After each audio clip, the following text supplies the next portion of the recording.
la fonction de rebond et de la gestion de la future recyclerie. Il y a 3 thèmes bien définis. Un premier thème social, donc avec un chantier de réinsertion de 9 emplois. Un second pilier qui est donc redonner naissance à des produits qu'on pensait perdus. Et le troisième point, c'est donc la communication auprès de la population pour avoir un comportement responsable vis-à-vis des déchets. Et ce terme rebond, donc, il y a les 3 valeurs. Rebond, on rebondit dans l'emploi, on rebondit dans la création des nouveaux produits et on rebondit dans la communication. Ce projet, il émerge d'une étude qu'on a réalisée entre l'année 2015 et 2016 pour identifier les potentiels de développement des recycleries sur le territoire du Haut-Doubs. À ce moment-là, on a pu voir qu'il y avait un manque sur le territoire de Mèche. Donc on a eu 2 démarches finalement, une démarche de concertation des acteurs du réemploi et en parallèle une démarche de mobilisation citoyenne. Et le générateur a aussi su travailler avec la fruitière à énergie pour la mobilisation citoyenne. Donc on a une très belle complémentarité. Le générateur s'est vraiment adapté à l'ADN qu'on a identifié sur ce projet-là. Dans le projet de recyclerie, le rôle du générateur, ça a été de faire avancer vers un objectif commun toutes les forces en présence. Au début du projet, le générateur a mobilisé tous les acteurs pour se mettre d'accord sur la raison d'être de la recyclerie, ce qu'elle serait, ce qu'elle ne serait pas.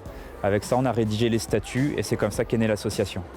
On a créé une nouvelle structure pour développer un nouveau projet avec des gens qui étaient déjà concernés par le réemploi, par l'environnement et par la sensibilisation des publics aux problématiques.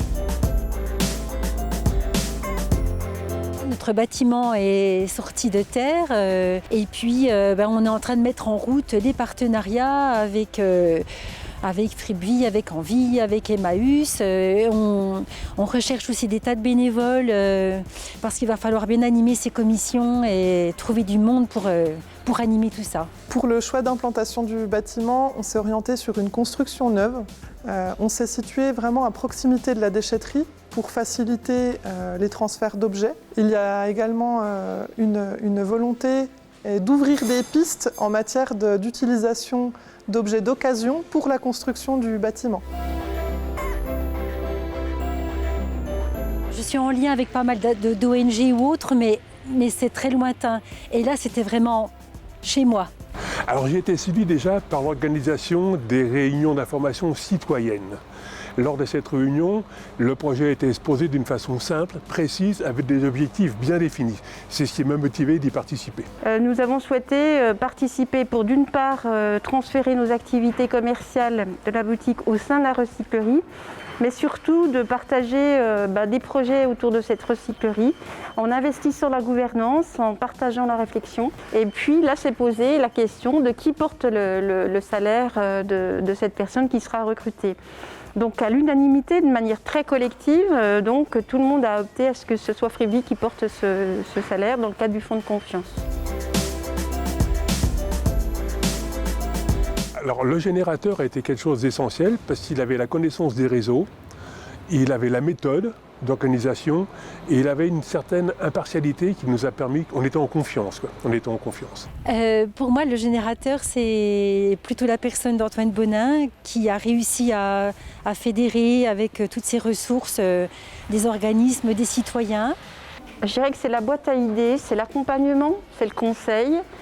C'est la perspective aussi sur ce territoire, d'aller beaucoup plus loin en associant les habitants, en associant les compétences, les atouts du territoire. Travailler avec le générateur Bourgogne-Franche-Comté, ça nous a permis vraiment de mettre en lien, de faire émerger les forces vives du territoire et d'aligner les intérêts des acteurs du réemploi déjà implantés.